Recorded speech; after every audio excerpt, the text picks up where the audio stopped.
You're watching Nightscape. This is Nightscape.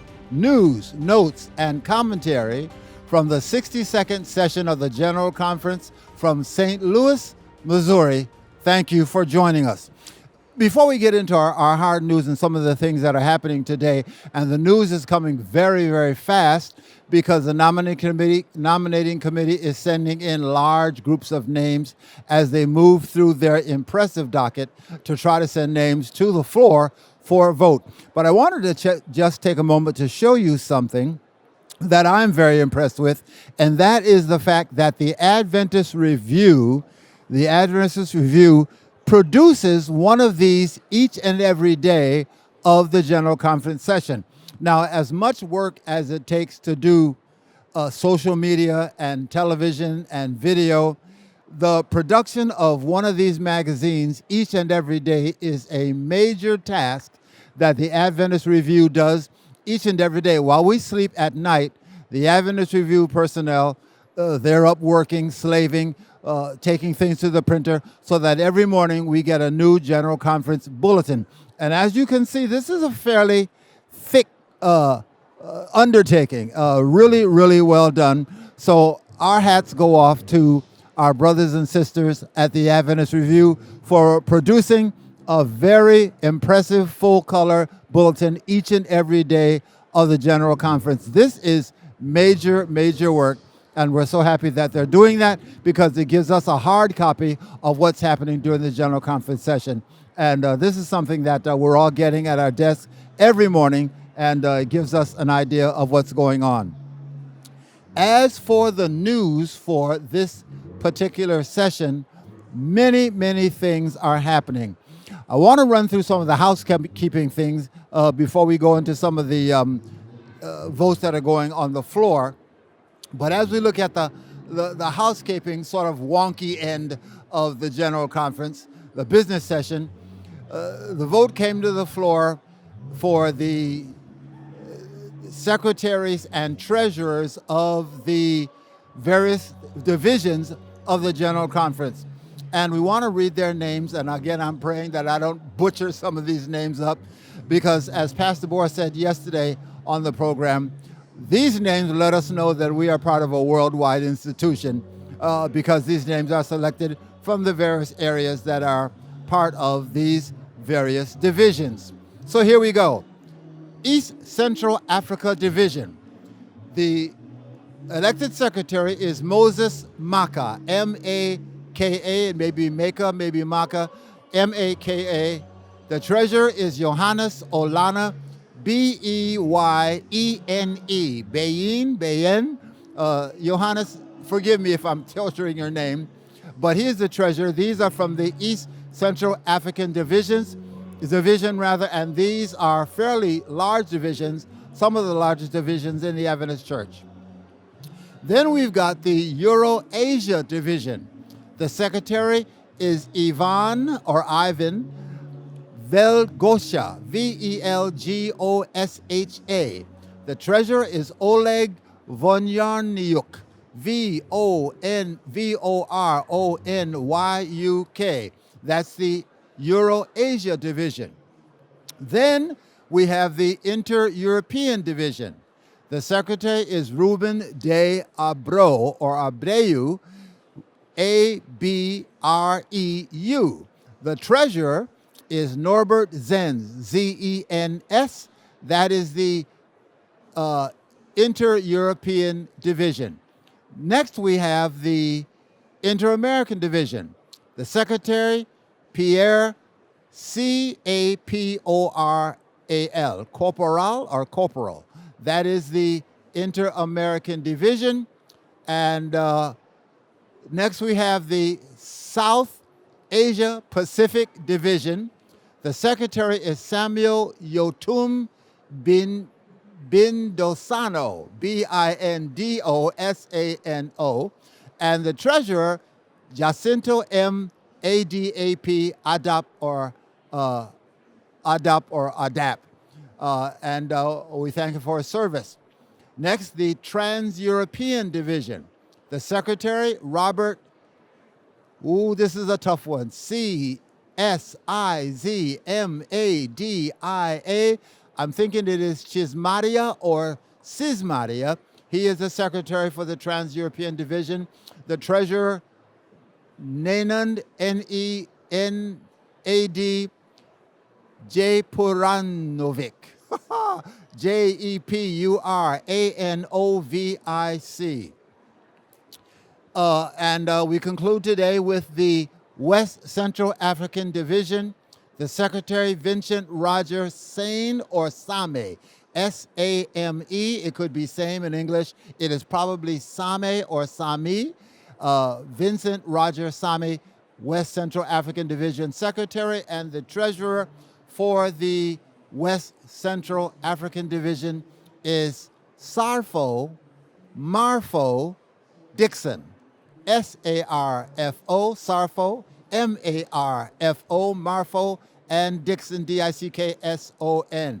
These leaders have been elected by the church in session and will serve for the next 5 years. Let me read you the little blurb that is coming to us from Adventist News Network about these leaders. These leaders join the broader administrative structure of the Seventh-day Adventist Church, serving alongside the division presidents, whose names we gave you on yesterday, and other regional leaders to facilitate effective mission coordination and financial stewardship in their particular territories. The Adventist Church is truly a world church. It is a church that governs itself across the world. And so we must have representatives from the world to help us do those things. There was a time when many of the church leaders came from North America, but we have found over the years, over the decades, that there is quite capable and competent leadership in all parts of the world. And so when the church comes together, they do the job of electing these leaders from the local territories to give governance and oversight to the work in these local territories. So the names might be a little tough for us in America, but they're doing a great work for the Lord, and God has asked and called these people to serve, and that is what they will be doing for the next 5 years. So thank you, gentlemen, for the work that you are doing. Now, I want to also mention an observation that came to us, when I say came to us, came to the floor this morning from the delegates at this GC session. There were 18 incumbent delegates. That means incumbent treasurers and secretaries that were elected, and 8 new individuals that are serving for the first time. The observation came that perhaps maybe we are giving jobs to too many repeat delegates is the observation that came. They are thinking that we need more new blood. We need to change up and not re-elect the same people over and over and over again. Now, this was not voted on. It did not come as a motion to be voted.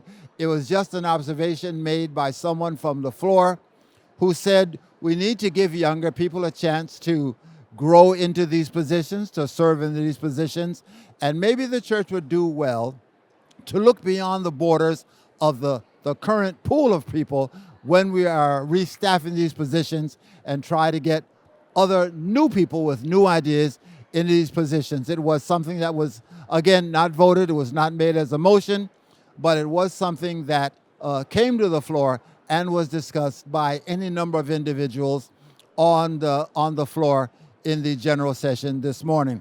It is something that we need to pray over and keep in our minds and in our hearts, because we do need new blood. We need younger blood. We need new people filling these positions. New people have new ideas, and we need to keep that in mind. There is a vote that took place, and I want to just pull it up here, this morning that deals with, the title is Adventist Review Ministries Reverts to Historic Name. I'm going to read you the motion and the discussion on the motion, as it came to the floor today. Delegates approved a motion to revert Adventist Review Ministries to its original name, Adventist Review. And of course, you see on here, on this Adventist Review, the original name, Adventist Review. Now then they've added a little part that asks or answers the question, why does it matter? Adventist Review is the church's longest running publication, founded by James and Ellen White. The thought was that sometimes making changes for change's sake is not the best thing to do, nor does it help or forward the progress of the program. Adventist Review was founded by James and Ellen White, and it was voted to return to that designation, the Adventist Review, as it was originally instituted by James and Ellen White.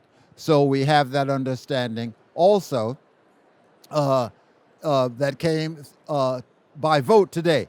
Now I've got to move quickly because one of the things that chews up, I'll say, a lot of time is the church manual. As we mentioned to you before, the manual is only changed once every 5 years.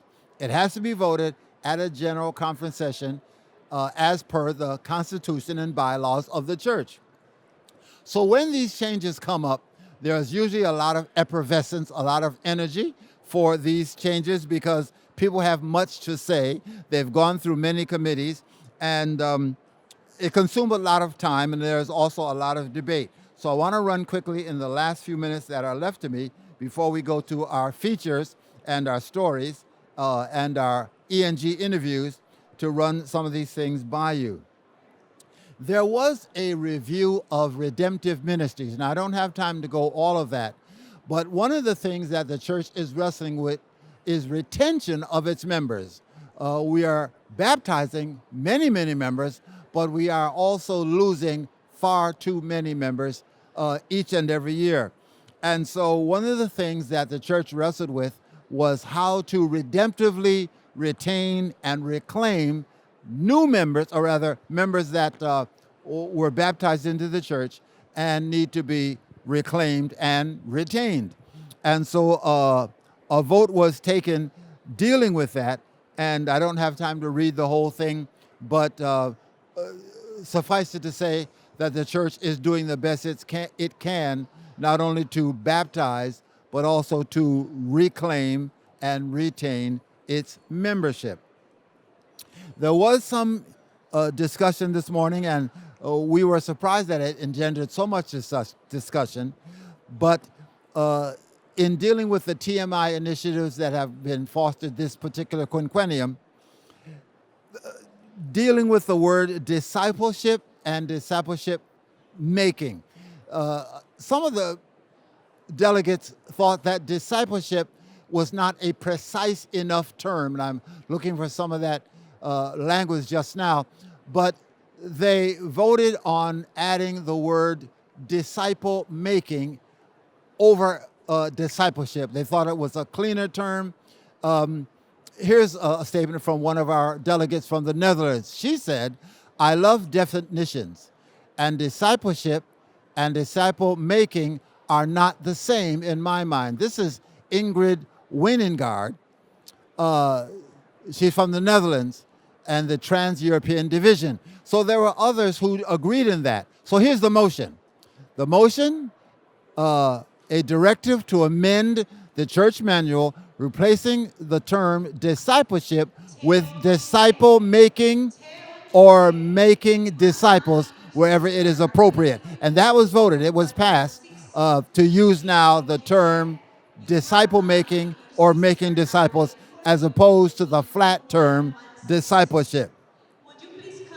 We also found out that the Associated Press carried a story concerning our new General Conference president. I have it right here, a nice little thing about the General Conference president and the election of a new General Conference president, giving his direction and where he feels the church is going to go in the next several years under his leadership and his burdens for the church in the next several years. So that came from the Associated Press. Well, our time has slipped away. We've got so much news. We'll be back again tomorrow with more news, notes, and commentary from the 62nd session of the General Conference here in St. Louis, Missouri. God bless. My name is Sean Sutton. I am from Arkansas, and we're making Christian Legos. I was preaching at a camp meeting, and of course, the adults are interested in what I'm saying. The kids, not so much. Even though I had awesome PowerPoints, they were still a little bored. But I went outside right after that, and one of my younger friends had brought his Lego Minecraft set, and he was trying to build a tabernacle with it, and a bunch of kids were all around like super engaged. And that's when I had the idea for this, because he was doing what I was trying to do, like super easy, keep kids engaged in scripture in a fun way. This is the first set. It's the foundation of our faith, right? The tabernacle, the sanctuary. But yes, we have plans for many, many more sets.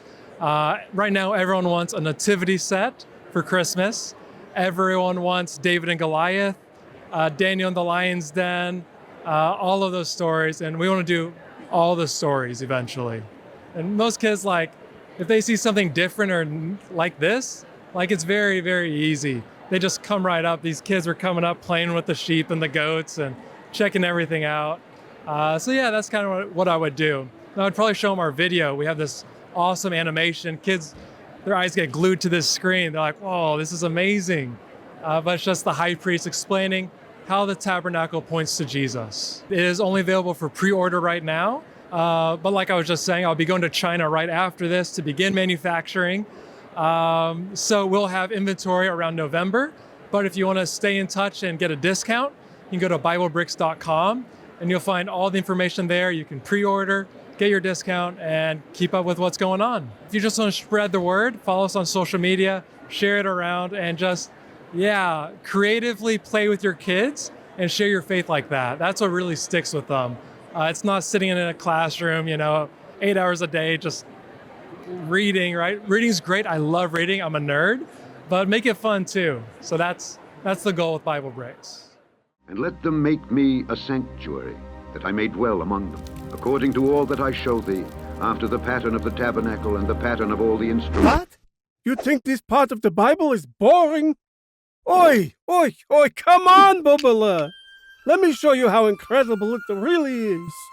I'm Aaron, the high priest, and this is the tabernacle, God's ultimate blueprint to show us his plan to save us. Over here, we've got the altar of sacrifice, where Jesus, the Lamb of God, died to take away our sins. No more animal sacrifices needed. Just like the laver cleaned up the priest, Jesus, the living water, cleaned us up too. Let me just say, he makes Vindex look like amateur hour.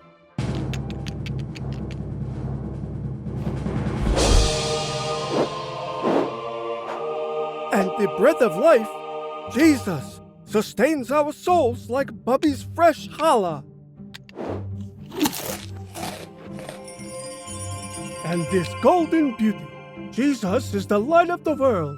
Brightness level, infinite. Prayer connects us directly to God's heart. Through Jesus, our prayers rise like this incense. 0 dropped calls, unlimited access to the creator of the universe.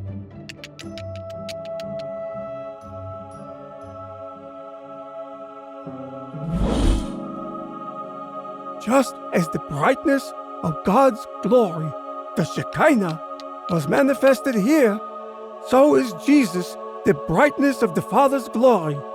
He shows us just what God is like. Mind blown. I wish we had more time to talk about the tabernacle, since we've only scratched the surface. But our animation budget ran out. However, you can buy the Wilderness Tabernacle set and explore the rest yourself. Enough dilly-dallying. We got building to do.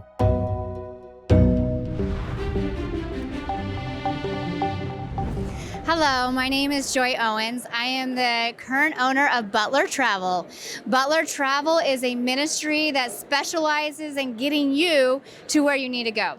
We were started 30 years ago by the Butler family. They returned from Africa, and Ellen Butler wanted to get missionaries back to the field. And so this travel agency specializes in humanitarian airfare.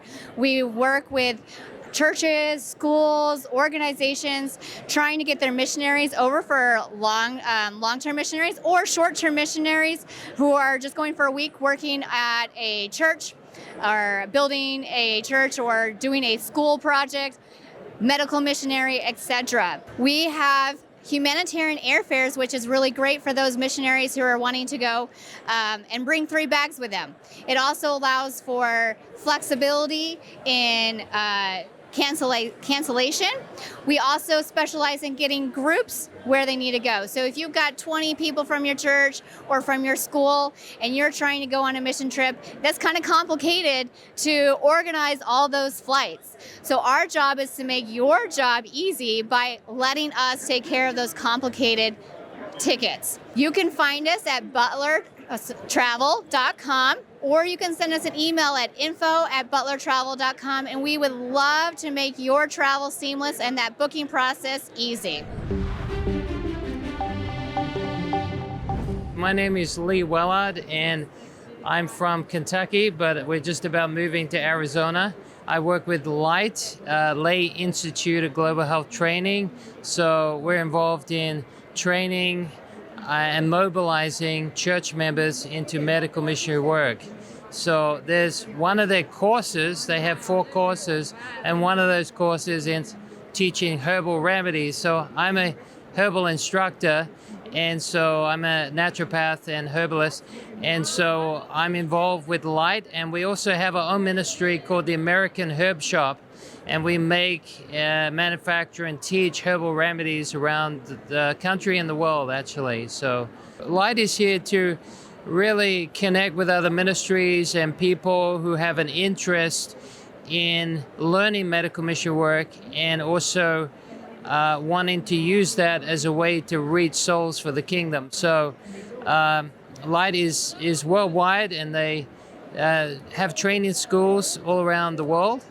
And they have short courses like for a month, and they have longer courses that can go for up to a year, where lay people can be activated, educated, and motivated to do medical mission work. I got involved with this over 10 years ago when my wife had 6 years of insomnia.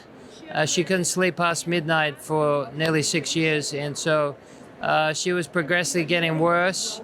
And one of the courses that I learned at Wildwood was on herbs, and I didn't really have much interest at the time, but my wife grabbed a hold of my medical herbal textbook and started reading, and she was wanting to help someone else, and by trying to help someone else, she helped herself, and a herb she used helped a lot with her sleep. Like in 3 days, she was back to 8 hours sleep a night, and so that really got my interest. We also couldn't have children, and my wife used a herb for fertility, and then our son had problems with his immune system, and we found another herb for that.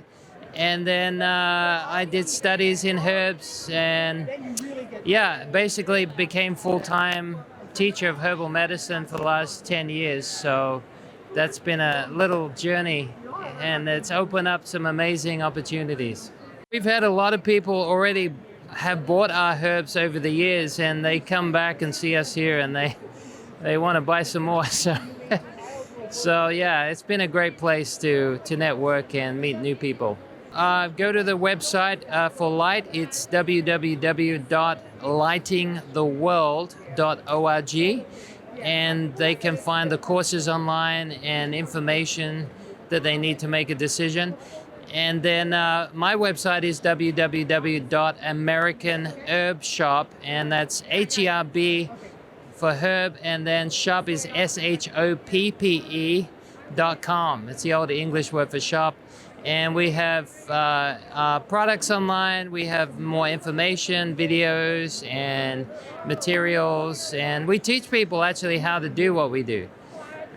so they can learn how to make their own herbal products as well. So that's part of the training if you do light as well.